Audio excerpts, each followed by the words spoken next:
네, 여러분 안녕하세요. 이제 2024년 두 번째 교과 대쟁2 시작합니다. 오늘은 일과 모든 전쟁의 배후에 있는 전쟁입니다. 그 대쟁2를 하나, 둘, 셋, 넷, 다섯, 여섯, 일곱, 여덟, 아홉, 열, 열하나, 열둘, 열셋, 열세 글자로 늘려서 얘기한다면 이렇게 질문했을 때 이렇게 하겠죠.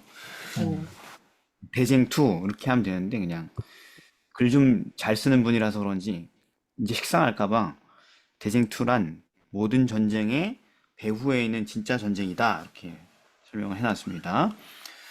자, 기억절을 읽겠습니다. 계시록 12장 7절, 8절 시작. 하늘에 하늘에 전쟁이 전쟁이 있으니 있으니 미가엘과 미가엘과 그의 그의 사자들이 사자들이 영과 더불어 영과 싸울세. 더불어 싸울세. 영과 영과 그의 그의 사자들도 사자들도 싸우나 싸우나 이기지 이기지 못하여 못하여 다시 하늘에서 하늘에서 그들이 있을 그들이 있을 곳을 곳을 얻지 얻지 못하니라. 못한지라. 네, 감사합니다. 대쟁투라는 사관 또는 교리는 재림교에만 특별한 교리라고 합니다. 음. 음, 되게 희한하죠. 사실은 저도 기독교 고전들 많이 읽어봤지만 정말 이 우리 교단 밖에는 정말 훌륭한 저술가들, 연구자들이 많이 있거든요. 예, 워낙 역사도 길고 많다 보니까 그 중에 탁월한 사람도 있단 말이에요. 종교개혁자들부터 시작해서. 근데 이상하게 이 사람들이 그렇게 많은 것을 알지만은 이런 식으로 역사를 이렇게 통할하거나 이렇게 한 게 없다는 거죠. 교리화되거나. 근데 이 대쟁투라는 표현이 성경에 어디에 있냐 이렇게 물어본다면 여러분 어떤 구절을 되는 거예요? 요한계시록 12장 7절. 아, 여기 이게 대쟁투다. 네. 하늘에 있었던 전쟁, 하늘로부터 시작된 그 전쟁이 그레이트, 가장 거대한 전쟁이다. 이 우주에 존재하는 그런 얘기인데요. 오늘 그 대쟁투의 좀 개괄적인 이야기를 좀 살펴보겠습니다. 성경 전체는 또는 우주 역사 전체는 대쟁투의 역사다. 자, 오늘 일요일입니다. 하늘의 전쟁. 예, 방금 전에 읽은 그 성경절에 있는 하늘의 전쟁이 있으니라는 그 거기는 나온 말인데요. 어, 이 제가 원 질문 들어가기 전에 대쟁투에 대해서 많이 설명을 했습니다, 여러분. 그리고 계시록 12장에 대해서도 얘기를 예전에도 이미 여러 번 했고요. 여기 나온 하늘의 전쟁은 언제적 전쟁을 얘기한다 그랬습니까, 옛날에 제가? 예수님께서 초림하시고 십자가에 달으셨던 그리고 부활하셨던 때까지 예, 그 대쟁투를 다 망라하는 언제부터요? 창조 창세부터 전부터. 아, 그러니까 창조론부터. 우리 재림교인들도 이 구절을 읽을 때마다 자꾸 착각을 합니다. 이거 옛날 얘기로 생각해요. 네. 그림이 사파 이런 게 벌써 떠오르면서 지구가 창조되기 전에 하늘에 전쟁이 일어났었지. 그래서 악한 천사들이 패배하여 쫓겨났지. 이런 이미지로 생각한단 말이에요. 음, 근데 여기서 패배한 사건은 그때 얘기가 아닙니다. 이 본문이 계시록 네, 얘기하는 거는 어느 네. 사건을 얘기하는 거예요? 싸움에서 패배한 사건이? 십자가? 십자가. 십자가. 그러니까 여기 나온 계시록에서 얘기하는 하늘의 전쟁이 있으니는 죄가 시작된 때부터 예수님 때까지 모든 과정 속에서 일어난 전쟁을 얘기하는 것이고, 그리고 이 얘기는 7절, 8절 얘기는 그 전쟁이 드디어 승패가 갈렸다라는 얘기인 것입니다. 십자가에서. 자, 그건 이제 얘기하두고. 자, 근데 그거보다 더 중요한 질문이죠. 그럼 어떻게 하나님이 만드신 완전한 세상에 반역이 있을 수 있을까요? 그러니까 예를 들면 사단이 그랬어요 하면 사단도 하나님이 창조하셨잖아. 그러니까 도대체 전쟁의 책임, 불행의 책임은 하나님께서 시작된 거 아니냐? 제가 이런 상담 아직도 하고 있거든요. 음, 예. 뭐 KBS인지 MBC인지 하여튼 모르겠어요. 어디 뭐 신문사인지 기자 생활하다 은퇴하신 분이 뭐 시골에서 사신다고 하는데 그분이랑 어떤 분이 토론이 붙어가지고 이 문제 가지고 저한테까지 전화가 왔어요. 저랑 직접 통화까지 하게 됐죠, 그분이. 그래서 그분의 결론은 뭐냐면 하나님이 사단을 만들었다. 악이 이 땅에 존재하게 하셨다. 그래서 제가 왜요? 그러니까 그렇게 해서 시험해가지고 멀쩡한 애들만 데리고 살려고 뭐 이렇게 되게 똑똑한 분이 언론사에서 아, 일했던 분. 자, 어쨌든 일리 있는 거 아니에요? 어떻게 하나님 만드신 완전한 세상에 반역이 있을 수 있나요? 완전하지 않으니까 반역이 있는 거지. 음. 그러니까 여기 이사야 말씀에서 처음에 죄가 어떻게 들어왔었는지에 대한 내용이 나오는데, 네. 너 아침의 아들 계명성이여 어찌 그리 하늘에서 떨어졌으며 너 열국을 엎은 자여 어찌 그리 땅에 찍혔는고 내가 내 마음에 이르기를 내가 하늘에 올라 하나님의 뭇별 위에 나의 보좌를 높이리라. 내가 가장 높은 구름에 올라 지극히 높은 자와 비기리라 하도다라고 이야기를 했는데, 사실 여기서 이야기하는 그 계명성이라는 그 사단이라는 존재는 에스겔에서 말씀에서는 내가 짐을 받던 날로부터 내 모든 길에 완전하더니 마침내 불의가 드러나도다. 사실 굉장히 완벽하게 가장 좋은 것을 주시고 만들어 주신 피조물이었는데, 그런데 그가 하나님의 통치를 거절하게 되었을 때 죄가 들어오게 됐었던 거예요. 근데 이렇게 하나님을 거절할 수 있을 수도 있는 자유를 하나님이 주신 것이 이제 완전하지 않았다라고 이야기할 수는 인간이 없는 것 같습니다. 뭐, 그러니까 하나님께서 생각하시는 그 완전한 세상과 인간의 어떤 한계의 어떤 생각에서 생각하는 그 완전한 세상의 의미 자체가 시작부터가 다른 것 같아요. 그 의미 자체가. 그래서 자기가 얘기한 것처럼 어떤 피조물의 어떤 강제적인 어떤 충성을 원하신 게 그 하나님께서 원하시는 완전한 세상이 아니고 자유의 의지를 허락하셔가지고 그래서 선택할 수 있는 자유를 주시고 그렇게 그런 마음으로 섬길 수 있게 하신 그 세상을 하나님께서는 완전한 세상이라고 생각하셨던 것 같아요. 그래요? 그럼 하나님 다 아시잖아요. 사단을 만들면 얘가 이렇게 될 거라는 거. 그러니까 하나님 탓이시겠네요. 그죠? 다 아시면서 그렇게 했으니까. 근데 만약에 하나님이 그걸 다 아시는데 아시면서 만약에 그냥 방치해 두셨다고 한다면 하나님 탓이라고도 어쩌면은 이야기할 수도 있겠지만은 음, 사실은 이 전쟁에 대한 모든 책임을 현재 하나님께서 다 지고 계시기 때문에 그렇기 때문에 우리가 이거를 하나님께서 무책임하게 그냥 죄가 여기에 들어올 수 있도록 그냥 방치하셨고 사람들이 멸망하도록 그냥 두셨다라고 이야기할 수는 없는 거죠. 아, 그러면은 우리가 사고를 아무튼 쳐놓고 수습을 하기 위해서 책임을 지면은 그 사고로 인하여서 피해를 당한 사람들에게 잘못한 건 아니겠네요? 사실 죄의 기원에 대해서는 우리가 전부 다 알 수가 없다라고, 그러니까 알 수가 없죠. 왜냐면 너무 완벽했던 상황에서 죄가 들어왔었기 때문에. 그런데, 그 죄가 들어오고 나서 하나님이 이 죄가 들어올 거라는 게 이게 사단이 아니었어도 언젠가는 누군가에게 자유의지가 있는 피조물들에게는 들어올 수 있었던 문제였는데, 하나님께서 그럼에도 불구하고 그 죄가 잘못된 거고 하나님의 만드신 법이라든지 하나님께서 주신 사랑이 옳다라는 것을 계속 증명하고 계시기 때문에 그래서 다시는 그런 죄가 들어오지 못하도록 지금 이 대쟁투 사건이 진행이 되고 있는 거기 때문에 사람들의 질문이 사단을 창조했다, 하나님께서. 그거에 대한 반박할 수 있는 성경절이 에스겔서 28장인 것 같아요. 그래서 하나님께서는 사단을 그런 모습으로 창조하지 않으셨고 처음에 정말 완전한 지혜가 충족하며 온전히 아름답고 거룩하고 흠이 없는 존재로 창조를 하셨지만 그런 극상품 포도나무를 심었지만 들포도가 맺혀진 거죠. 그렇죠. 이사야 네. 5장, 그러니까 아까 그런 기자 같은 분들, 하나님이 음. 일부러 의도한 거 아니냐, 이런 상황을 그분의 계획 속에 다 있어서 뭐 이렇게 나간다면은 우리는 하나님을 변호하는 입장에서 이런 말씀을 소개할 수 있다는 것입니다. 네. 하나님이 의도한 게 아니다. 들포도가 맺히기를 계획하신 게 아니다. 음. 이 말씀을 봐라. 하나님은 좋은 포도가 맺히기를 기대하시면서 온갖 좋은 것만 주셨다. 그런데 그분의 예상과 달리, 그분의 기대와 달리 들포도가 맺힌 것이다. 이 하나님의 말씀이다. 네. 사단의 창조와 반역도 그와 같은 신비로운 부분이다. 근데 중요한 건 뭐냐면 하나님이 악을 창조한 게 아니라는 것이다. 음. 이런 글들의 뉘앙스를 말씀을 들어볼 때, 네.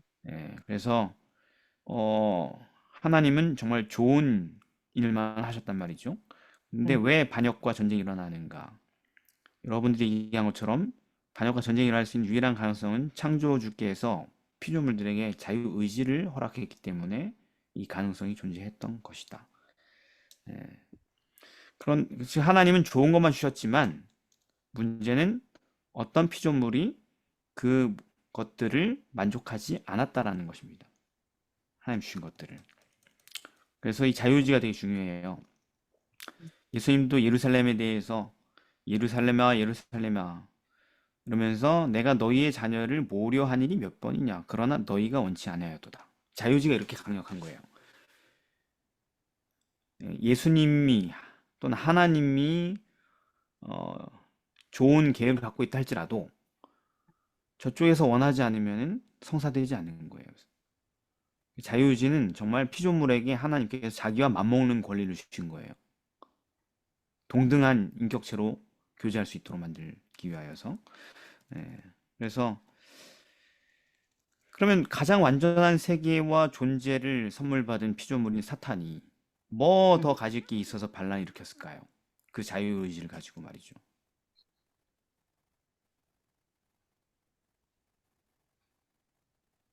그 이사야 아까 14장 예, 13절에 보면은 네. 내가 하늘에 올라 하나님의 뭇별 위에 나의 보좌를 높이리라라는 그 마음으로부터 이제 그게 이제 자기의 이제 목적이 생겼기 때문에 이제 죄를 이제 짓게 되는 거죠. 그러니까 그게 무슨 얘기냐면은 창조주가 피조물을 지으시고 그를 위하여 모든 가장 좋은 것들을 다 줬는데 그 피조물이 이렇게 얘기하는 거죠. 아니, 근데 어쨌든 난 피조물이잖아요. 내가 왜 감사해야 되죠? 나도 당신처럼 창조주하고 싶은데요. 이게 죄의 시작이라는 것입니다. 경배를 받고 싶었죠. 네, 요게 대쟁투의 핵심 시발점이라는 것, 이 생각이. 예, 왜 내가 피조물 자리를 계속 있어야 돼요? 그건 내가 너를 만들어줬기 때문에. 근데 왜 내가 계속 피조물이어야 되냐고요? 나는 당신처럼 창조주의 지위를 갖고 싶은데요. 이렇게 생각하는 것이 바로 죄의 본질이고 시작이라는 것입니다. 음, 음. 근데 그게 사단만 그래요? 아, 우리도 똑같아. 착합니다. 예, 우리가 죄 짓는 모든 원리가 죄가 되게 다양한 것 같죠, 그죠? 죄가 얼마나 많나요, 그죠? 온갖 네. 음란과 폭력과 그죠? 네. 심과 부절제와 온갖 종류의 죄가 다 있는데 그게 전부 다 서로 다 다른 것처럼 보이지만 다 결국 하나로 귀결되는 거예요. 왜 그런 죄를 짓습니까? 자기를 높이고자 하는 욕망, 시기, 질투. 네. 예, 내가 경배받기 원하는. 그렇죠. 자기가 창조주처럼 잠시라도 누리려고 짓는 게 죄예요. 예, 이해되셨죠? 네. 네네네. 아니 그게 어떻게 창조주 같이 될 수 있지? 내가 맘대로 먹고 맘대로 사고치고 맘대로 사람 괴롭히는 게 어떻게 그게 창조주의 그 자리를 잠깐 느끼는 그런 쾌감을 주죠? 음, 내 것이, 그러니까 전쟁이나 이런 것도 결국은 음, 내 게 아닌 거를 갖고 싶어서 권력이나 어떤 재력 있는 집단이나 국가가 일으키는 거를 전쟁이라고 하잖아요. 그러니까 네. 사단도 본인이 갖고 있지 않은 하나님이랑 비교했을 때 본인이 하나님이랑 다른 점을 갖고 싶었었던 것처럼 그게 전쟁이라고 하든 아니면 사람과의 관계라고 하든지 간에 억지로 그거를 좀 이렇게 자기가 선택하고 강압하고 뭐 이렇게 하려고 하는 거기 때문에. 네. 특별히 그리스도의 영광을 보면서 너무 부러웠던 것 같아요. 아, 그러면은 예수님을 닮고 싶은 건데 뭐 나쁜 거예요? 와, 근데 닮고 싶은데 완전하다. 예수님처럼 뭔가 희생이나 어떤 사랑을 하려고 하는 게 아니라 예수님의 지위만 갖고 싶었기 때문에. 예. 자, 그러면 음, 예를 들어서 집도 없고 돈도 없고 그런 혼자 사는 거지가 있는데 그 사람 죄를 못 짓겠네요, 그죠? 아무리 노력해도 아무도 자기를 경배 대상으로 우러러 봐주지 않을 거 아니에요. 음. 근데 그러니까 결국은 자기가 갖고 있는 거를 감사하게 여기지 않는 것부터도 사실은 죄의 시작인 것 같기도 해요. 음. 왜냐면 마음에서부터 시작이 되는 것 같아. 자, 이제 이 원리가 나중에 대쟁투를 이해하기 위해서 제가 이렇게 질문을 던지는 거예요. 대쟁투라는 것은 네. 어떤 양상으로 진행되냐면 하나님의 계명을 어기는 것으로 시작되는 거예요. 죄라는 게 음, 하나님의 계명을 어기는 거잖아요. 네. 이게 왜 죄를 지면서 창조주의 자리를 탐내는 창조 피조물은 창조주의 법을 순종해야 되는 게 피조물이거든요. 네, 맞죠. 맞잖아요. 음. 네, 피조물은 네네. 자기를 창조하신 분의 법을 순종해야 좀, 되잖아요. 그게 피조물의 도리잖아요. 네. 네, 그리고 그분을 경배하는 게 그 피조물의 도리잖아요. 어, 그러니까 그분을 경배하지 않으면은 맘먹는 거고, 그분의 법을 지키지 않으면 나는 더 이상 피조물의 속박에 있지 않은 거예요. 음, 그러니까 말하자면은 그분의 율법을 어기고 그분을 경배하기를 그치면은 그게 자신의 피조물의 위치를 깨는 거예요. 아, 아무것도 얻는 것도 없고 파멸만 있는데도 불구하고 그게 창조주가 됐다고 착각하는 거죠. 내 마음대로 했으니까 아무도 섬기지 않고. 그러니까 죄의 본질을 얘기하는 것입니다. 그게 바로 뭐냐?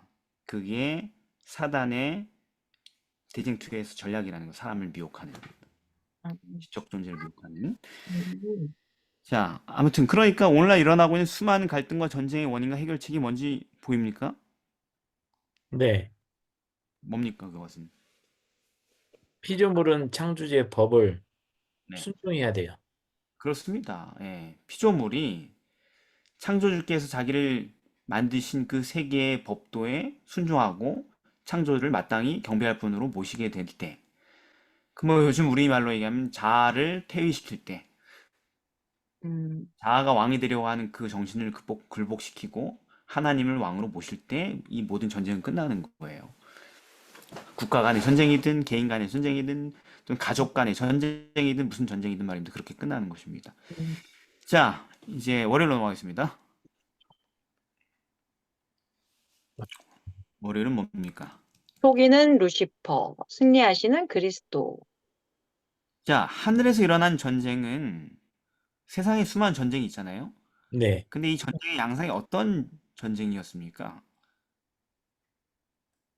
계시록 12장에 보면 네, 이제 그 하늘별 3분의 1을 끌어다가라는 말이 있는데 이제 네, 그 루시퍼의 거짓말에 이제 미혹된 하늘 천사 3분의 1이 내어 쫓기게 되었는데 네. 어쨌든 이거는 두 세력의 싸움이고 그 싸움의 양상은 어 그 그런 마음 생각들을 세뇌시켜서 그러니까 결국 선동질 그렇게 그러니까 죄를 짓게 만드는 게 공격의 핵심이었던 것 같아요. 아, 그냥 여기 꼬리가 어, 별 3분의 1을 던졌다고 하는데 무슨 거짓말이 나오고 선동이 나오고 그래요? 어떻게 알아요, 그런지? 그 그냥 뇌피셜 아니에요? 아, 그것이, 음, 어떻게 이 구절만 보고 그런 풍부한 스토리를 상상해내세요? 그게, 용이 꼬리로 별을 던졌다잖아요, 땅에. 이 단순한 표현에서 어떻게 그런 생각을 하시죠? 선동이니, 거짓말이니, 세뇌니 이런 말도 어떻게 하세요? 그게 어디 저리 있지?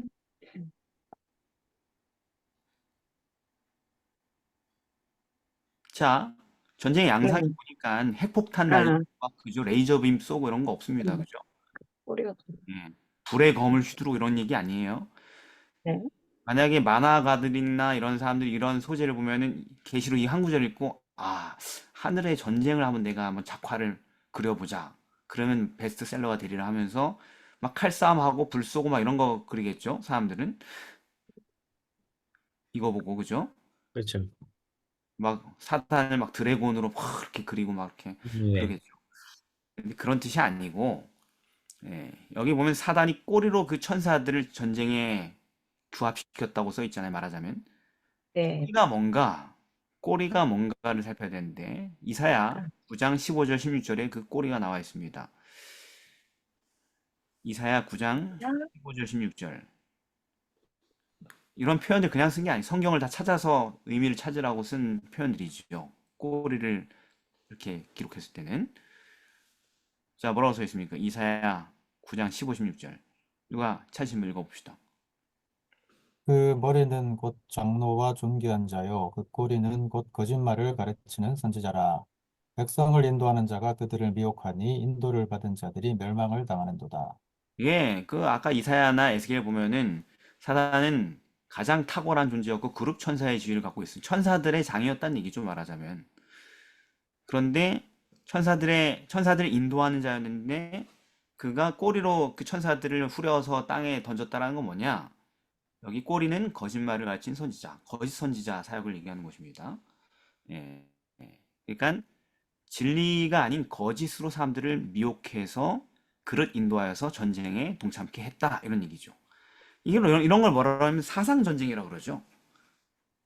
음, 그러니까 대쟁투의 양상은 음, 물리적인 폭력과 전쟁은 그냥 그 어떤 증상이고 실제 말은 진리와 미혹하게 하는 오류 사이에 벌어진 사상 전쟁이라고 생각해요. 진리와 예, 진리와 거짓의 싸움이라는 것이 대쟁투라는 것이 성경에서 얘기하는. 근데 실제 우리 인생이라는 모든 전쟁도 다 근원은 그거예요. 예. 그래서 마치 정치인들의 선거전처럼 요즘 선거 때문에 난리더라고요. 양구도 시끄러워 죽겠어요. 막 예배 드리기 전까지.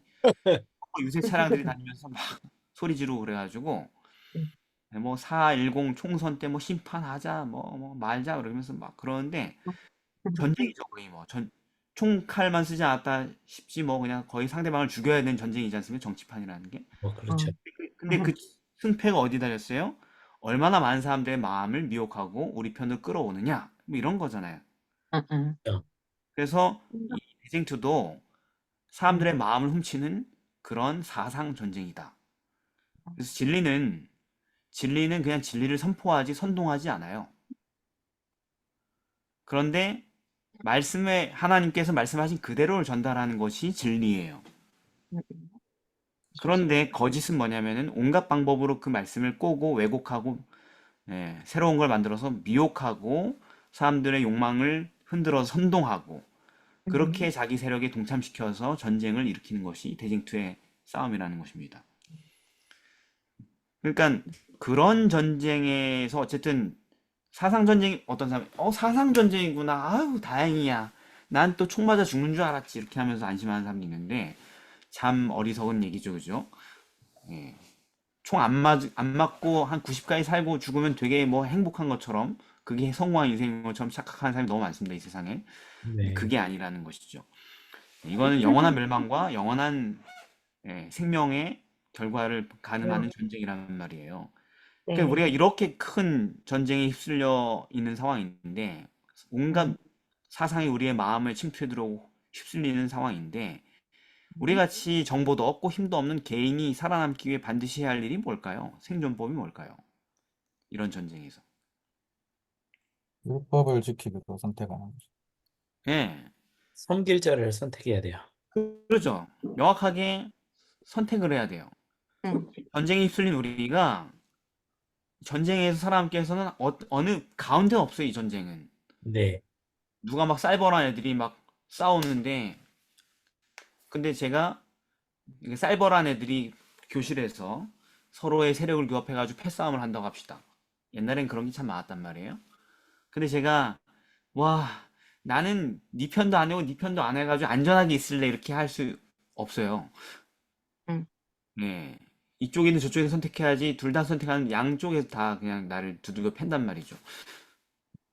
뭐 그런 거란 말이에요, 말하자면. 옛날에 어렸을 때 패싸움 하는 걸 처음 봐가지고 음, 거기서 이 편도 저 편도 안 들고 도망치려고 막 벌벌 떨었던 기억이 나가지고. 예.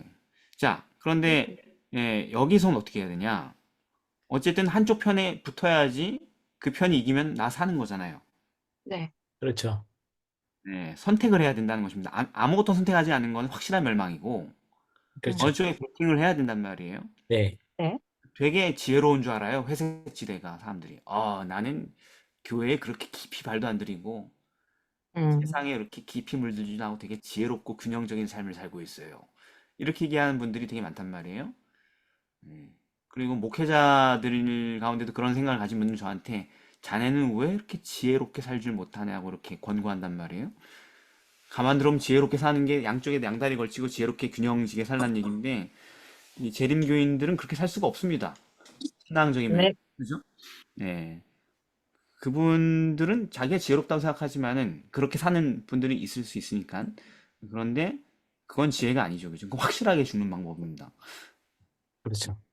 근데 그래서 살려면 이쪽이든 저쪽이든 확실하게 내가 살 구멍을 찾아서 베팅을 해야 되는 겁니다. 선택을 해야 되는. 자, 그런데 무엇보다 이 전쟁에서 최종적으로 살아남으려면은 결국은 잠깐 사는 거 말고 최종적으로 살려면은 결국 어디에 서야 되는 거예요? 하나님의 편. 하나님 편에. 예, 올바른 편에 서야 되는 것입니다. 그게 생존하는 방법이에요. 이 전쟁에 우린 다 대쟁투에서 휩쓸렸고 죽든지 살든지 결정날 건데 사는 방법 유일한 단 한 가지 방법은 뭐냐면은 바른 편에 서야 되는 거예요. 근데 바른 편에 서는 게 쉽던가요? 여러분 살아보니까 여기 사는 분들은 다 저만큼 사는 분들이에요. 대부분 저보다 더 많이 살거나 소신대로 사는 거, 양심을 지키며 사는 거 어떠셨습니까? 지금까지 멋지게 이렇게 살아왔습니까? 아니요. 담대하고 예. 아니요. 지나가다가 누가 누군가를 해치려고 그러면 다 뛰어들어서 정의를 실현하고 다 그렇게 사셨습니까? 그런 거, 그런 거는 겁이 많아가지고. 못 본 척 했어요. 회색지대 아웃 사망 뭐 이런 식으로 그렇잖아요, 여러분. 예수님의 비유를 생각해 선한 사마리아인의 비유. 레위인도 못 본 척하고 제사장도 못 본 척했어요. 얼마나 안전하게 그 위기를 통과해서 자신의 삶을 성공시켰으면 그들이 그렇죠. 훌륭한 성취자가 되고 위대하다는 환호를 받고 말입니다. 그 위기를 지혜롭게 잘 넘겨서 말입니다. 거기서 어물쩡거리지 않고 그 사람들이 멸망한다는 얘기죠. 성경의 그 비유는. 네. 그러니까 선한 사마리아인처럼 소신대로 사셨냐 이거죠. 이건 옳은 일이기 때문에 위험을 무릅쓰고 다 내가 해야 돼 이렇게 하면서 다 부딪히면서 양심을 지키고 살았냐는 말입니다. 그렇지 진, 않나요? 대답 좀 해주세요. 예. 잘 못 살았습니다. 그러니까 그게 사는 법이에요. 그게 죽는 것 같아서 피했잖아요, 우리는. 그렇죠. 어, 그게 죽음처럼 그 상황이 죽음처럼 느껴졌기 때문에 피했잖아요. 손해 안 보려고. 뭐 손해 안 보는 정도 괜찮은데 거의 살아남으려고 그죠? 예? 그러니까. 제가 옛날에 그런 예화를 들었잖아요. 무슨 내 세상이. 예? 러시아의 스탈린이 죽고 나서 그 후에 러시아의 스탈린의 그 2인자였던 사람이 정권을 잡았단 말이에요.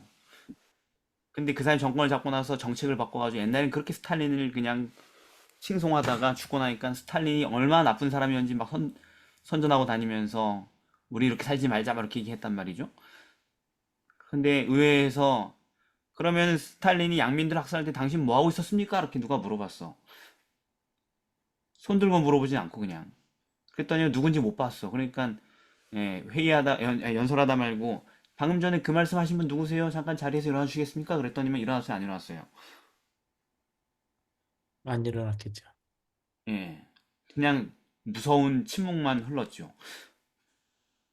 그리고 그 사람이 얘기했죠. 예, 답을 들으셨죠? 저도 여러분과 똑같은 자세를 취하고 있었습니다. 그 당시에 이렇게 얘기하면서 쉽지가 않은 거예요, 여러분. 올바른 편에 선다라는 게. 어떤 사람들은 이렇게 생각해요. 난 살아보니까 뭐 그런 일, 그렇게까지 결심하고 뭐 올바른 쪽에 그런 일들이 별로 안 일어나는 것 같던데? 그런 분들은 더 멸망입니다. 아예 감각조차 못하는 거잖아요, 지금 이 대쟁투를.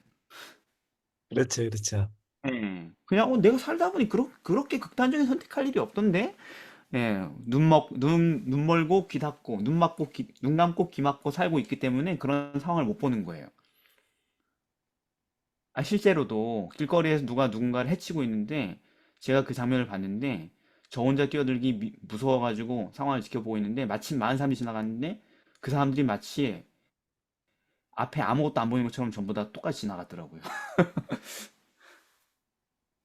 그런 거잖아요, 그죠? 무서우니까 자기한테 칼 날아올까 봐, 자기한테 둔기가 휘둘러질까 봐 100명, 200명이 지나갔는데도 못 본 척하고 지나갔단 말이에요. 그 현장을, 폭행의 현장을. 저는 그런 거 너무 많이 봤어요. 왜? 무서우니까. 상대방은 누군가를 죽일 것 같은 살기를 뿜고 있으니까. 근데 우리가 인생에서 이런 일들을 수없이 많이 봤을 거예요. 왜냐면 이 세상은 타락했고 불의가 넘치니까. 그런데 왜 우리는 아무 기억이 없을까? 왜냐면 내 의식이 나를 보호하기 위해서 못 본 척하고 지나가게 만들었으니까. 수많은 불의를 보고도.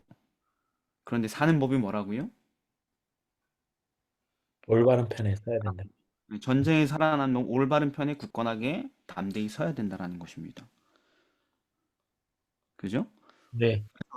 네. 모세도 우상 숭배를 했을 때 금송아지 때 어떻게 했어요? 여호와의 편에 서 있는 사람은 다 내게로 와라. 확실하게 하라 그러죠, 그죠? 음. 예, 여호수아도 어떻게 했어요? 너네 저 당신은 섬기든지 여호와를 섬기든지 선택해라. 자유의지가 있으니까. 나는 여호와를 섬기겠다. 니들 눈에 보이는 대로 아무렇게나 선택해라. 강요하는 거 아니다. 선택해야 됩니다, 여러분. 엘리야도 뭐라 그랬어요? 우상 숭배와의 규탄하면서 갈멜산 위에서 모든 백성에게 너희들이 언제까지 두 사이에서 머뭇머뭇하느냐? 이것도 아니고 저것도 아니고. 왜 이것도 아니고 저것도 아닌 게 지혜롭고 균형지고 밸런스 있는 그런 신앙이 아니라 멸망한 신앙이니까. 라오디게아 교회에서 뭐라 그래요? 차지도 덥지도 않은 그런 거니까.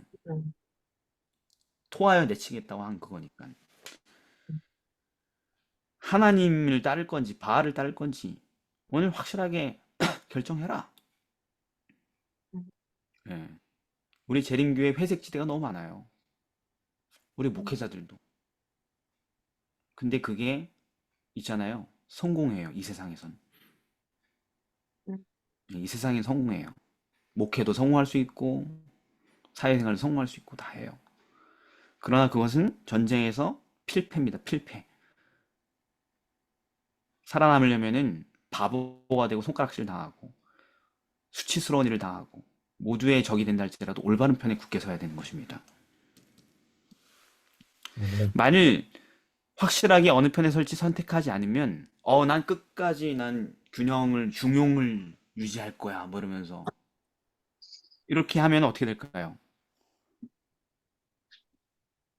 사단이요. 그런 사람을 제일 좋아해요. 무슨 말인지 아세요? 네네. 네. 쉬워. 우리가 확실하게 선택하지 않고 두리뭉실하게 있으면은 우리에게 닥치는 사단이 만드는 그 상황들이 우리의 선택을 사탄이 원하는 곳으로 자연스럽게 끌고 갈 것입니다. 우유부단한 사람들은 모두 전쟁에서 잘못된 길로 조금의 오차도 없이 휩쓸려 버릴 것입니다. 마치 아론이 금송아지를 그러니까 여호와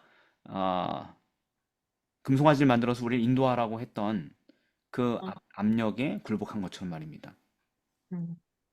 그래서 사상 전쟁은요, 우리 실생활에서, 교회 생활에서, 사회 생활에서 끊임없이 일어나고 있고, 우리가 바른 편에 서지 못한 이유는 단 하나예요. 지혜로워서가 아니에요. 왜냐하면 올바른 편에 섬으로 얻는 불이익과 수치와 핍박을 무서워하기 때문이죠. 그런데 예수님은 그런 무서운 상황 없을 거니까 날 잘 따라와. 내가 평탄한 길 걷게 해줄게. 이렇게 얘기하지 않으셨어요. 그분은 우리가 올바른 편에 서면 직면할 그 엄격한 현실, 슬픈 현실을 그냥 받아들이라고 하셨어요. 죽게 될 거라 했어요, 예수님도. 네. 자기를 따르는 자는 죽게 될 거라고. 근데 몸은 죽여도 영혼은 능히 죽이지 못하는 자들 두려워하지 말고 몸과 영혼을 능히 지옥에 멸하시는 분을 두려워하라고 하셨어요. 그러니까 전쟁에서 잠깐 생존하는 거 신경 쓰지 말고 네. 최종적으로 승리하는 편에 서라는 말씀이십니다. 사단이 세상 권세와 여론 모든 것을 다 장악하고 다수야 다수 항상. 우리가 언제 힘들어요? 내가 소수고 상대방이 다수일 때 힘들죠. 정신적으로. 그렇죠. 내 편이 다수면 하나도 안 힘들지, 그죠? 네. 근데 항상 소수니까 힘들죠. 네. 그러면은 다수인 사람들이 되게 절대자로 보인단 말이에요. 음. 그래도 굴복하지 말고 예수님을 양심껏 따르는 길을 선택하라는 것입니다. 그런 사람이 대징투에서 살아남게 될 것입니다. 아멘. 아멘. 하나님께서 내 마음에 주신 신념을 현실이라는 거대한 장벽에 굴복시키지 말고 사세요. 진리를 전통을 지킨다는 명분에 버리지 마십시오. 명예로운 삶과 안락한 삶을 지키기 위해 사단의 편에 서지 맙시다. 예수님은 말씀하셨습니다. 사람들 앞에서 나를 시인해야 내가 너도 시인하겠다. 네. 네가 사람들 앞에서 나를 부인하면 나도 너 부인하겠다. 네가 나 부인해도 난 넌 부인하지 않을게. 이런 이미지로 예수님 생각하지 말라는 것입니다. 그런 말씀 하신 적 없습니다. 나 믿는 것 때문에 아버지나 딸이나 어미나 며느리나 시어머니나 불화를 하게 될지라도 나를 따르라. 사는 법은 뭐냐? 자기 목숨을 얻는 자는 잃을 것이고, 이 대징투에서 자기 목숨 살리면 죽을 것이고, 나를 위해 자기 목숨을 잃는 자가 승리를 얻을 것이다. 이게 대징투의 생존법입니다. 화요일입니다. 지구로 옮겨진 전쟁. 자, 뭐 하늘에서 전쟁이 있었다는 건 알겠는데, 그런 전쟁이. 근데 그게 왜 우리한테 불똥이 튀었냐 이거예요. 어떻게 하늘의 반역이 하나님께서 창조하신 완전한 지구와 죄 없는 완전한 인류에게까지 옮겨 붙었나요? 음, 먼저 창세기 3장에 있는 말씀처럼 예. 뱀으로 둔갑한 사단이 먼저 인간에게 가까이 왔었고, 근데 인간이 교만하게 하나님을 의지하지 않고 하나님의 법을 의심하게 됐을 때 죄가 들어오게 됐죠. 결국은 그 사람이 죄를 지었기 때문에 모두가 다 죄를 지은 게 아니라, 그러니까 그 사람이 죄를 지어서 다 죄인이 된 게 아니라 모든 사람이 죄를 범하여서 이렇게 돼버렸죠. 로마서 3장 23절 말씀이죠. 자, 창세기 1장에 보면은 하나님이 지으신 모든 이 지구 세상이 보시기에 심히 좋았다고 돼 있어요. 그러니까 완전했다는 얘기죠. 네. 나쁜 게 하나도 없었다는 얘기죠. 똑같았어요, 루시퍼. 하늘의 상황이랑 똑같은 상황이에요. 네. 하늘이랑 똑같아요. 그리고 지구의 첫 피조물인 되게 도 천사들처럼 무지한 존재들이었고, 또 이 무지한 존재들인 사람들에게도 천사들에게 주어진 것처럼 선악과를 통해 뭐가 주어졌어요? 자유의지. 선택의 자유의지가 주어졌습니다. 그죠? 네. 네. 그러니까 어떻게 사단이 뱀으로 둔갑해서 뭐 뱀을 통하여서 이 자신들의 그 전쟁을 지구에도 불을 붙인 거예요?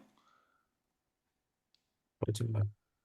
똑같은 상황. 그렇죠. 죄 없는 천사들, 하나님 만드신 세상에서 행복했던 죄 없는 천사들을 미혹한 것과 똑같은 방법으로 인류도 넘어뜨린 것입니다. 네. 창세기가 하늘에서 있었던 반역의 모델이라는 얘기예요. 천사들 어떻게 구워 삶았을까? 비슷한 패턴이라는 것입니다. 똑같은 원리예요. 하나님의 율법은 완전하지 않고 오히려 완전한 자유를 속박하기에 부당한 것이고, 그렇기 때문에 도리어 우리가 그것을 어기고 그것을 지키지 않아야지 하나님과 같이 자유로운 자가 되어서 더 행복해지고 더 자유롭게 되리라는 그런 주장. 예, 뱀이 한 말이. 음. 예. 하나님과 같이 되리라 이렇게 하잖아요. 그죠? 네. 그러니까 그런 어떻게 놀라운 비법을 알았는가? 자기 마음에 일어난 것들을 이용하는 것입니다. 자기 같은 완전한 자가 타락하게 된 그 원리를 다른 사람에게 적용하는 거예요. 즉 자신이 타락한 그 원리대로 하나님의 사랑을 의심하게 하고 창조주의 자리에 대한 욕망을 피조물들에게 불어넣는 방식으로 지구에도 죄가 전쟁이 옮겨졌다. 그러나 이런 달콤한 거짓말은 금방 거짓임이 폭로가 되었죠. 범죄에 가담한 결과로 정말로 행복해졌나요? 자유로워졌나요? 아니요. 아니요. 예. 빛의 옷이 발랑 벗겨지고 그죠? 네. 네. 예. 그리고 가릴 게 없어가지고 잎사귀 몇 개로 가리는 그런 비참한 경험도 시작했죠. 네. 거기서 끝나지 않습니다. 그죠? 네. 에덴에 추방됩니다. 범죄에 가담한 결과로 그들은 끊임없는 고통을 얻게 되었고, 그리고 마침내 어떻게 됐어요? 흑인이 흑으로 돌아갔죠. 죽게 됩니다. 예, 네. 그렇죠. 사망. 그래서 이러므로 한 사람으로 말미암아 죄가 세상에 들어왔고, 죄로 말미암아 뭐가 왔어요? 사망이 왔다. 음. 예, 로마서 5장 12절인데, 근데 네. 예, 이런 사람도 있거든요. 요즘도 최근에도 들은 얘기인데, 아담이 지은 죄 때문에 우리가 이렇게 고통당해야 되냐? 내 인생이 이렇게 힘들어야 되냐? 그런 하나님 믿을 수 없다. 이런 또 사람들이 있어요. 재림교회 자녀들 가운데 이런 사람이 굉장히 많단 말이에요. 음, 그렇다면. 억울하죠, 그죠? 아담 때문에. 그 아담 뭐라 그래요? 아니야, 나 때문이 아니고 이 여자 때문이야. 하면 또 여자 탓하겠지. 제가 아닌데 여러분, 저는 이 여자한테 속은 거예요. 이렇게 하겠지. 자, 그럼 하와 탓인가? 어쨌든 너무하지 않아요? 음, 우리의 가혹한 운명? 아까 다혜가 뭐라 그랬는데? 로마서 3장 23절 모든 사람이 죄를 범하였으면 하나님의 영광에 이르지 못하더니 그러니까 아담이 죄를 지어가지고 우리가 하나님의 영광에 이르지 못하는 게 아니라 각 사람이 모두 죄를 지었기 때문에 하나님의 영광에 이르지 못하는 것입니다. 그 아까 5장 12절에도 뒷부분에 써 있어요. 이와 같이 한 사람 때문에 죄와 사망이 들어온 것 같이 이와 같이 모든 사람이 죄를 지었으므로 사망이 모든 사람에게 이르렀느니라. 여기에 아예 깔끔하게 돼 있죠. 아담은 아담이 죄 지어서 죽는 거고 나는 아담 때문에 죽는 게 아니라 누구 때문에 죽는 거예요? 내가 죄를 내죄 때문에. 내가 죄 지어서 죽는 것입니다. 차이가 있다면 아담은 무죄한 상태에서 죄를 지은 것이고 우리는 죄의 본성을 가진 상태에서 더 쉽게 죄를 짓는 차이가 있는 거죠. 아담은 죄를 지을 필요가 없는 인격으로 죄를 지은 거고 우리는 죄를 지을 수 있는 그런 연약한 인간성을 가지고 죄를 지은 거고 근데 결론은 뭐예요? 둘 다 각자 자기 의지로 죄를 짓는 겁니다. 네, 그러니까 아무도 억울하거나 불공정하다고 말할 수 없습니다. 왜? 아담 때문에 내가 죽어 이렇게 얘기하는 건 나는 잘못한 게 없는데라는 거잖아요. 그렇죠. 예. 그런데 내가 잘못한 거 많잖아요. 많죠. 그럼 그 다음 뭐라고 반박해요, 그 사람이? 너도 죄 지었잖아. 아이, 그거는 말싸움 하는 거고, 싸우자는 거고, 그게 아니고, 하지만 나는 내 본성이 이렇게 태어났어. 죄를 지을 수밖에 없게. 본성 탓. 그러니까 그건 내 탓이 아니잖아. 이렇게 얘기하겠죠. 그땐 또 뭐라고 얘기했겠어요? 이다의 성도. 야고보서 1장 14절 16절 그걸, 오직 각 사람이 시험을 받는 것은 자기 욕심에 끌려 미혹됨이니 욕심이 잉태한즉 죄를 낳고 죄가 장성한즉 사망을 낳느니라. 그럼 내 사랑 김계똥이란 사람이 바로 컷하고 하지 말라. 해야겠지. 끝까지 듣지도 않고. 아니, 그러니까 왜 내 마음에 욕심이 있냐고요. 조상 때문이잖아요. 내 형제들아 속지 말라. 어. 그것도 괜찮은 마무리입니다. 네가 속았어. 너 자신에게 이렇게 얘기하는 거죠, 말하자면. 자, 여러분, 아담 탓은 의미가 없어요. 그렇죠. 왜냐하면 하나님께서 그리스도의 희생을 통하여서 모든 사람에게 자기가 잃어버린 모든 것을 되찾을 수 있도록 이미 장치를 해놓으셨기 때문에 그렇습니다. 네, 그래, 내가 죄의 본성을 가지고 태어났어. 근데 네, 그 본성에서 해방될 수 있는 능력을, 선물을 주셨어. 네. 기회를 주셨어. 뭐 응. 기회라고 해도 되지만 사실은 이미 다 준 거예요. 그냥 네가 원하면은 그런 운명에서 벗어날 수 있는 도움을 준 겁니다. 말하자면. 네, 네, 상황이 좀 다르긴 하지만 이 정도면 된 거잖아요. 내가 원하면 되는데. 네. 왜? 왜 불평할 수 없냐? 아담 탓할 수 없냐? 이런 조건이면 여전히 하나님의 은혜로 우리의 죽고 사는 것이 이제 다시 우리 각자의 선택에 맡겨졌기 때문이 그래요. 난 원하지 않는데 죄를 지어요. 그러면 네가 원하면 예수님을 믿으면 그 죄에서 해방될 수 있다. 네, 해결됐죠, 여러분. 네, 네. 예. 그래서 모든 사람이 죄를 범하여서 하나님의 영광에 이르지 못했지. 하지만 예수님의 그리스도 안에 있는 구속으로 말미암아 하나님의 은혜로 값없이 의롭다 하심을 얻은 자 되었다. 그런 문제가 있지만 그걸 상쇄시킬 만한 이만한 선물이 동시에 주어졌다. 다시 너의 원점으로 돌아왔는데 네 선택에 달렸다. 이 쟁투에 사는 것은. 뒤에 조건이 없었으면 네가 탓할 수 있었겠지. 한 사람의 순종치 아니함으로 많은 사람이 죄 있는 것 같이. 그래, 그게 억울하니? 그래서 그 억울함 풀어주려고 한 사람의 순종하심으로 많은 사람이 의인이 되리라. 이 더 이상 탓할 수 없죠, 남 탓. 네, 이젠 다 내 탓이에요. 왜? 내가 선택한 대로 되는 것이니까. 그래서 우리는 결코 아담의 죄 때문에 멸망하지 않습니다. 우리가 멸망하면 전적으로 누구 탓? 내 탓. 내 탓이에요. 내 선택입니다. 불평할 시간에 믿음을 택합시다. 아멘. 아멘. 예, 죄에서 돌아와서 순종의 길로 행하면 됩니다. 그러면 사는 거예요. 그게 뭐 이렇게 어려운 얘기가 아니잖아요. 이해하기 어려운 얘기가 아니잖아요. 네.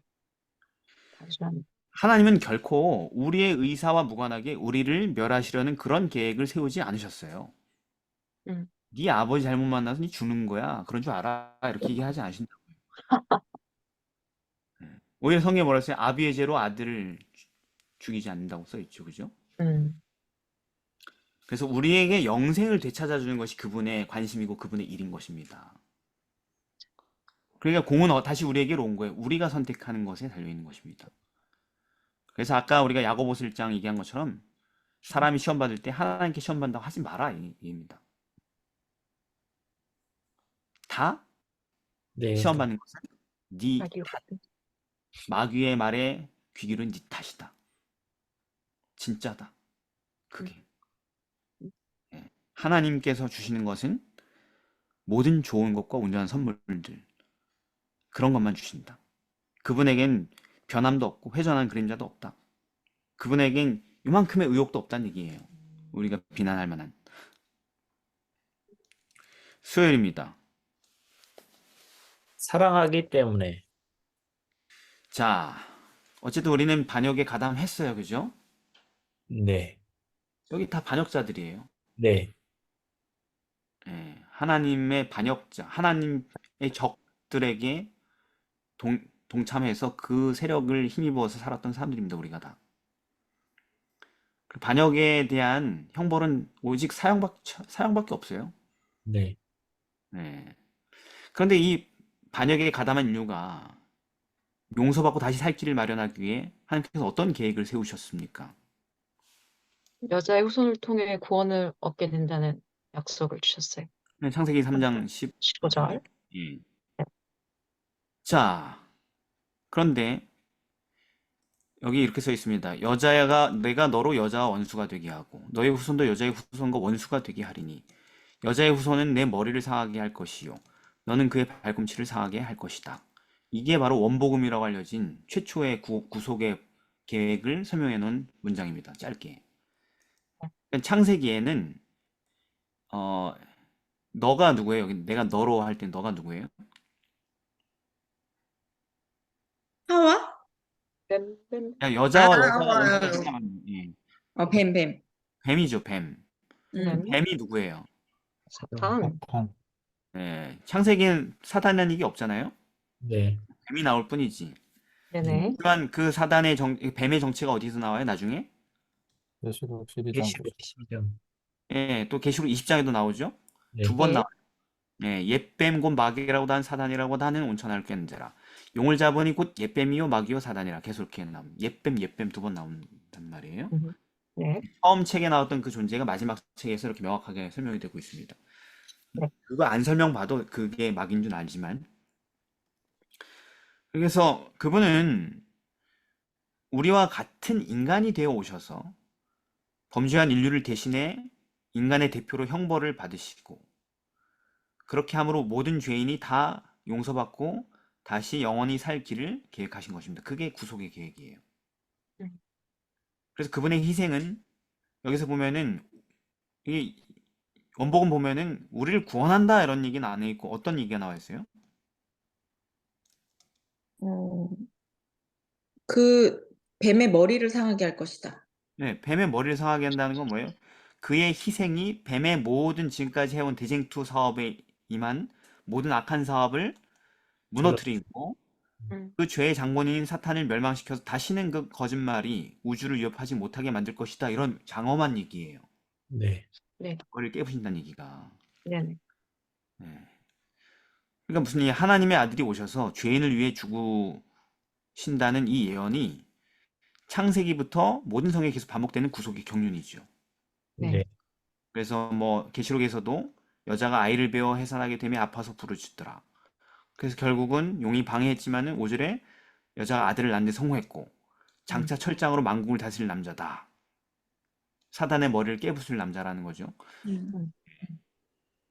그리고 그 아이에 대하여 갈라디아 36절에서도 3장 16절 약속들은 아브라함과 그 자손에게 말씀하신 것인데 여럿을 가리켜 자손들이라 하지 아니하시고 계속 여자의 후손 얘기가 쭉 이어지는데 오직 하나를 가리켜 내 자손이라 하셨으니 곧 누구다? 그리스도라. 그 여자의 후손은 또는 뭐 아브라함의 후손, 이삭의 후손 계속 후손 이어지는 그 후손은 예수님에 대한 예언이었다. 네. 자, 그런데 여러분 그러면은 어떻게 예수님의 죽음이 우리의 죄를 사면하는 건 이해하잖아요. 많이 들어서. 대신 죽으시는 거니까 단순하게 얘기하자면. 네. 그럼 우리 생명만 건지는 건 이해하는데 그게 어떻게 이 끊임없이 거짓을 뿌리고 다시 재생산되는 선악의 우주적인 대쟁투를 종결짓는 핵심 사건이 될 수 있냐는 거 십자가가. 어떻게 이 전쟁투가 끝나? 암시가 던져지면 또 다시 전쟁이 일어나고 또 다시 전쟁이 일어나고 예전에 있던 청년회에서 어떤 청년이 그랬단 말이에요. 그렇게 대쟁투가 끝나 하는 청년을 딱 끝내니까 청년이 얘기하기를 그리고 이제 시즌2가 시작됩니다. 이렇게 얘기한단 말이에요. 또 한 천사가 있었습니다. 그는 왜 나는 천사 될 수 없지? 뭐 이런 생각을 품었습니다. 하면서 스토리를 막 짜면서 걔가 황금 물결이었나? 하여튼 그런 애가 이렇게 설명을 했다면 제가 빵 터져가지고 웃었는데 예. 그런 질문을 걔는 진지하게 했죠. 거기에 대해서 제가 이제 또 확답을 줬죠. 이런 질문들 항상 있는 거니까. 자, 어떻게 그게 대쟁투를 완전히 종결시켜요? 다시는 대쟁투가 일어나지 않게. 음. 그 창세기 3장 15절에 이제 끝부분에서는 네. 너는 그의 발꿈치를 상하게 할 것이니라 하시고 네. 그러니까 이게 구원이 아니라 구속이기 때문에 다시는 그런 일이 일어나지 않는 거죠. 구원이라 함은 그냥 옛날에 우리 교과에서 했었던 것처럼 하나님께서 그냥 힘이 있어서 우리를 죄에서부터 구원하시게 해주시는 거라면은 또 그런 류의 일이 일어날 수도 있겠지만 그렇게 우리를 살리기 위해서는 하나님께서 발꿈치를 상하게 된다는 것처럼 피치 못할 그 희생을 꼭 치러야 하시는 상황이기 때문에 다시는 그 하나님의 어떤 사랑이라든지 하나님의 계명이 잘못됐다라는 것을 온 하늘과 지구도 다 반박할 수가 없는 상황이 만들어지기 때문에 다시는 그런 일이 일어나지 않는 거죠. 그래서 좀 이렇게 길게 좀 설명했지만 포인트를 정확하게 잡지 않았지만 맨 끝에 맞게 얘기한 것 같아요. 말하자면. 예. 무슨 얘기냐면 왜 그게 핵심적인 사건인가? 예. 우리가 죽어야 되는데 창조주께서 우리의 대신하여서 죽으심으로 우리가 살게 됐다는 그 사실이 질문에 제가 얘기한 온 우주와 우리 자신에게 주는 그 의미가 뭘까? 그게 뭐냐면 그 단락의 제목 같은 그 단락입니다. 예. 음. 그게 그 희생이 중요한 이유는 뭐냐면 갈라디아 3장 13절에서도 우리를 위해서 저주를 받은 바 되신 것이고 음. 히브리서 2장 9절에서 우리를 위해 죽음을 맛보신 것이고 고린도후서 5장 21절에서 우리를 대신해 죄가 되신 네. 것이고 뭐냐면 사랑입니다. 사랑. 음. 왜 십자가가 대쟁투를 종결짓는가? 대쟁투의 핵심 이슈가 뭐냐? 하나님은 사랑이 아니다 이거거든요. 결국은 그 의혹으로 계속 전쟁을 일으키는 거거든요. 의심을 일으키고. 그렇죠. 그러니까 그건 계속 재생산되는 거야. 죄인들한테 그 말하면은 그렇지 뭐 바로 공감해. 근데 아무리 무지하고 죄의 본성이 없는 사람들도 그 말에 홀딱 넘어가요. 그런가? 생각해 본 적 없는데 듣고 보니 그럴듯도 하고 막 이렇게 하면서 말입니다. 그러니까 이 질문은 영원히 전쟁을 일으킬 거예요. 계속 음. 입증되지 않으면 하나님이 사랑이라는 것을 아무도 의심할 수 없을 정도로 완벽하게 입증되지 않으면 계속 의문이 제기될 거예요. 근데 십자가는 그 의문에 영원한 답을 준 겁니다.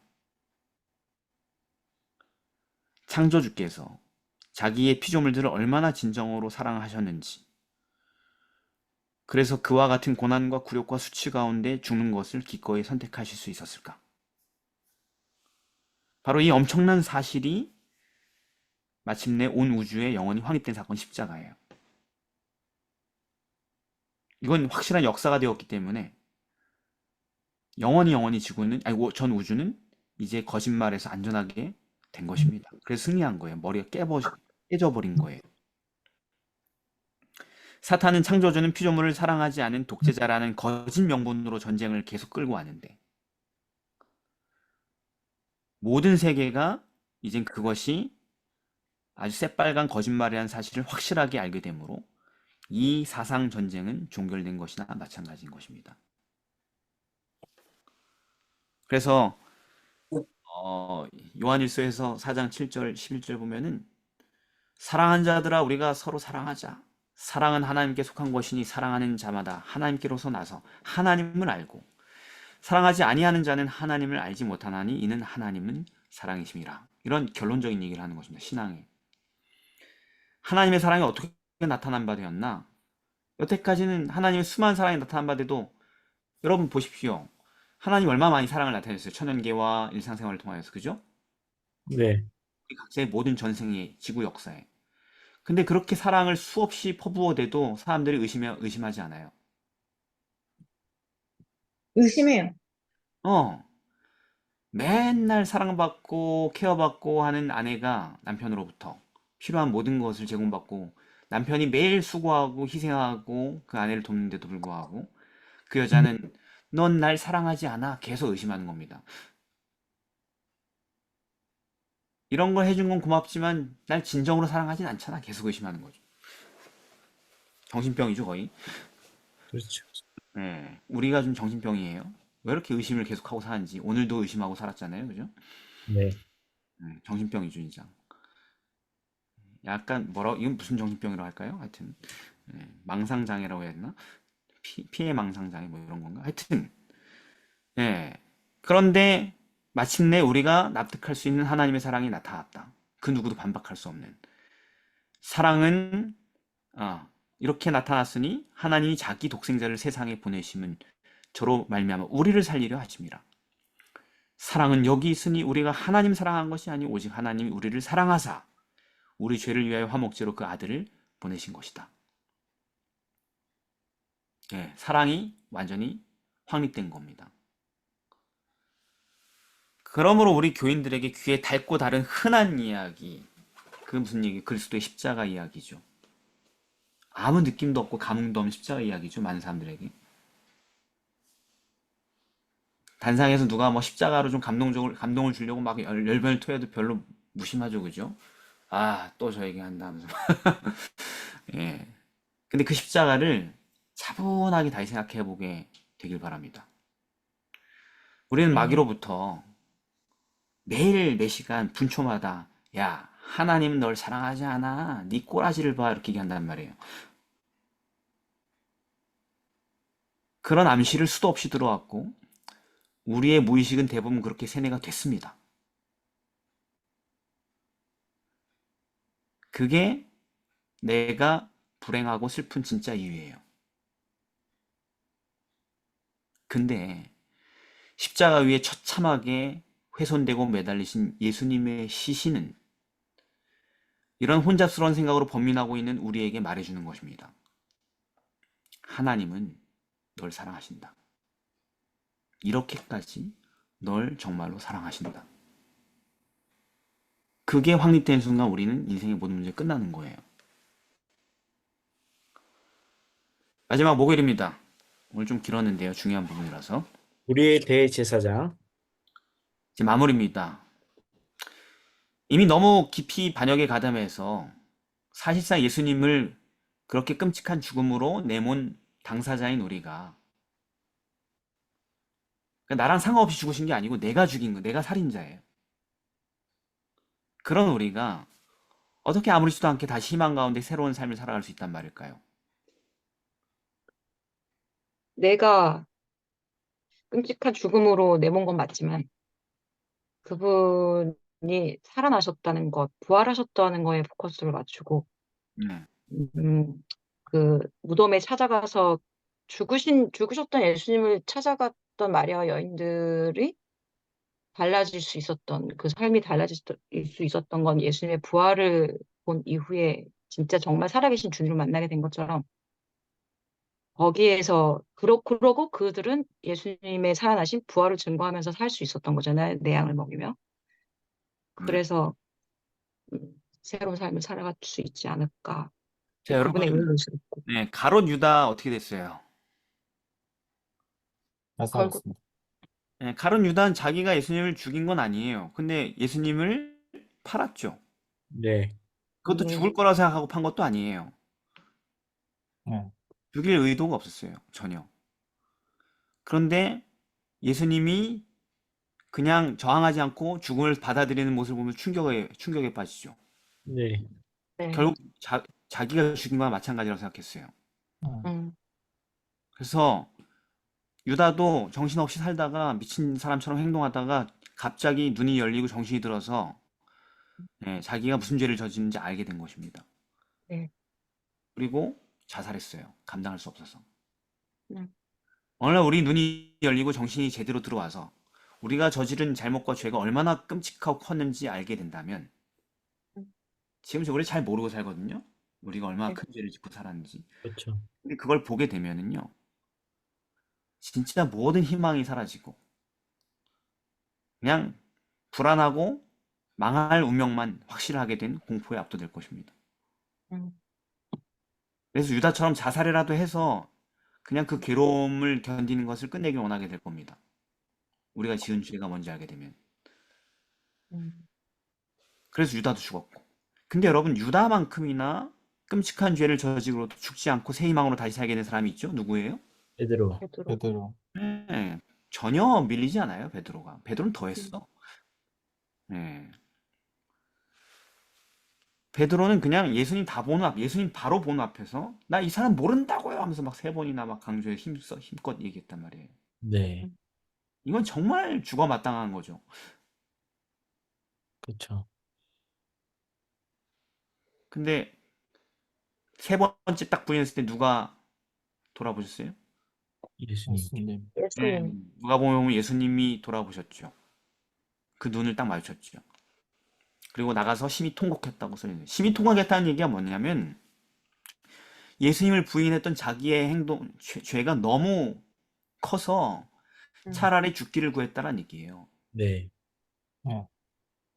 그런데 그는 생명을 끊지 않았어요. 유다처럼. 네. 그러니까 왜냐면은 뭘 봤기 때문에요? 예수님의 따뜻한 눈빛. 사랑. 그 눈에는 아무런 정죄나 억울함이나 분노 이런 게 없었어요. 그저 그런 나쁜 인간인 자기 자신을 여전히 동정하시는 그 따뜻한 사랑만 느껴졌거든요. 그래서 완전히 좌절한 베드로를 특별하게 그리고 결국 예수님 그렇게 죽으시잖아요. 그죠? 네. 베드로의 마음이 얼마나 처참했을까요? 그런데 그런 베드로를 동정하고 계속 염려하고 계시다는 사실을 예수님은 나타내기를 원했어요. 부활하신 후에도. 음, 그래서 여자들한테 뭐라고 전하냐면 빨리 가서 제자들에게 예수께서 살아나셨다는 소식을 전하라 이렇게 얘기하시면서 특별히 누구 이름을 언급해줘요? 베드로. 음, 가서 제자들과 베드로에게 이르기를. 이 음, 이름이 그냥 언급된 게 아니에요. 가장 심한 죄책감 가운데 죽고 싶어 하고 있는 사람 이름을 언급한 겁니다. 음, 너 상처 안 받았다고. 너 여전히 사랑한다고. 그러니까 그만 슬퍼하라고. 좌절하지 말라고. 이거 얘기해주고 싶은 거예요. 그분이 다시 살아나서 계속 그 얘기해주고 싶은 거예요. 사랑한다고. 아직도. 그리고 마침내 부활하신 주님 베드로에게 실제 나타나셔서 그래도 계속 생각하고 있는 잊지 못하는 그 족쇄 같은 경험, 부인한 경험을 그 과거를 바로잡을 수 있도록 기회까지 마련해 주셨어요. 음, 여기 이 사람들보다 날 사랑하냐고, 네가. 음, 세 번 사랑한다고 고백하게 만들고 그리고 그 고백을 받아들이셨어요. 그래? 그럼 내 양을 먹여라. 내 양을 쳐라. 나는 너를 계속 사랑하고 신임한다. 내 소중한 양들을 너에게 맡기겠다. 이런 신을 보여주신 거예요. 그렇게 예수님은 여러분 십자가의 희생으로 우리를 위해 할 일을 다 끝내고 이제 돌아서신 게 아니라 부활하신 후에도 여전히 지금까지 2000년 동안 그분을 십자가로 내몰아 죽인 우리를 위해 변함없는 동정과 사랑을 보여주고 계십니다. 지금도. 아멘. 죽음과 부활 이후에도 계속되는 그 사랑의 봉사가 병들고 망가진 우리에게 도저히 새로운 삶에 대한 의욕을 갈 수 없는 우리에게 새로운 삶에 대한 희망과 용기를 끊임없이 공급해주고 있는 거예요.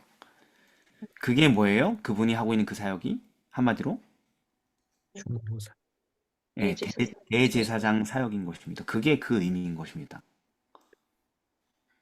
십자가에서 사랑을 여기까지 하고 끊으신 게 아니고 그분 십자가로 내몬 사람들을 위해서 끝까지 계속 내가 너 여전히 사랑하고 있다고 말해 주시는 거예요.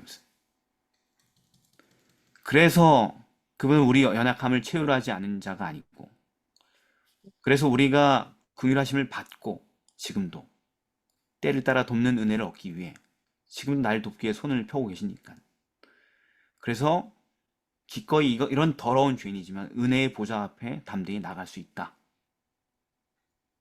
히브리서 4장 15절 16절. 그리고 예수님은 영원히 계심으로 자기를 힘입어 나가는 하나님께 나가는 자들을 온전히 구원하실 수 있으니 이는 그가 죽으셨었는데 지금은 항상 살아서 우리를 위해 간구하셔서요. 지금 항상 살아계셔서 우리를 위해서 간구하고 계셨어요. 베드로를 대하신 것처럼.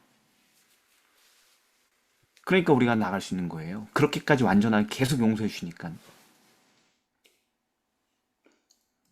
자, 이제 하는 말의 중요한 게 뭔지 아시겠죠? 이런 대제사장이 우리 우리에게 있다는 것입니다. 아멘. 아멘.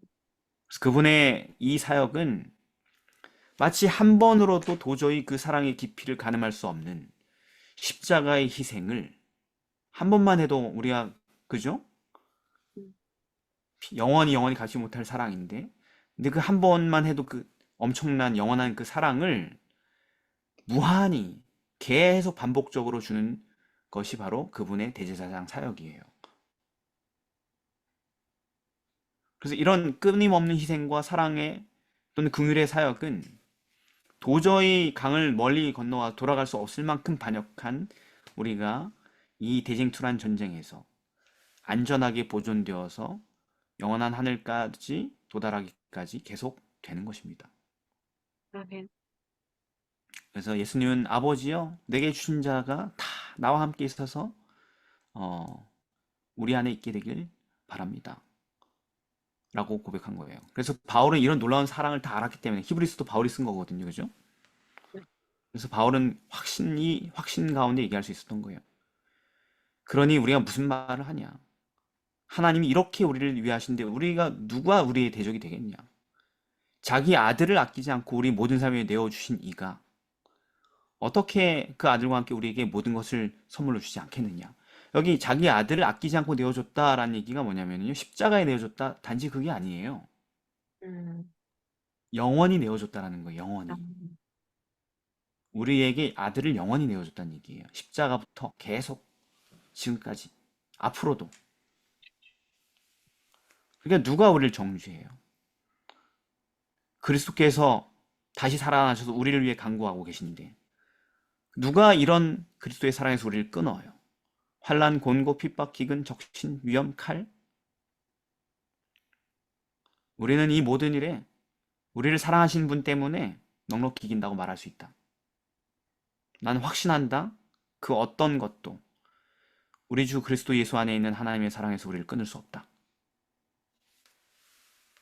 바로 그분이 지금 우리를 돕기 위해 그분은 십자가에 수없이 못 박고 지금까지 살아온 우리 곁에 다시 다가오셔서 노크하시는 것입니다. 오늘도.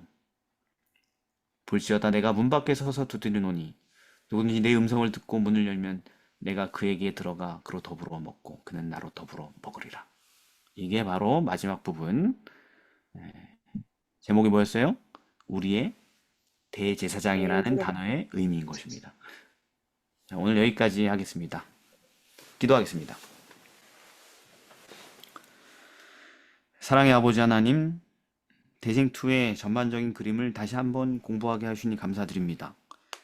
주님, 이 거대한 역사의 줄기에서 우리는 마침내 하나님의 사랑이 어떻게 나타나는지 알게 되었고, 이제 우리는 마음을 차분히 하여서 그 사랑이 어떤 사랑인지 다시 한번 숙고해 볼 시간을 얻게 되었습니다. 지금 이 사랑을 우리가 숙고하고 마침내 바울과 같은 결론에 도달하여서 대쟁투의 승리자가 되게 하여 주옵시고 믿음을 위하여서 담대하게 설 수 있는 사람들 되게 하여 주옵소서. 아멘. 예수님의 이름으로 기도드립니다. 아멘. 네.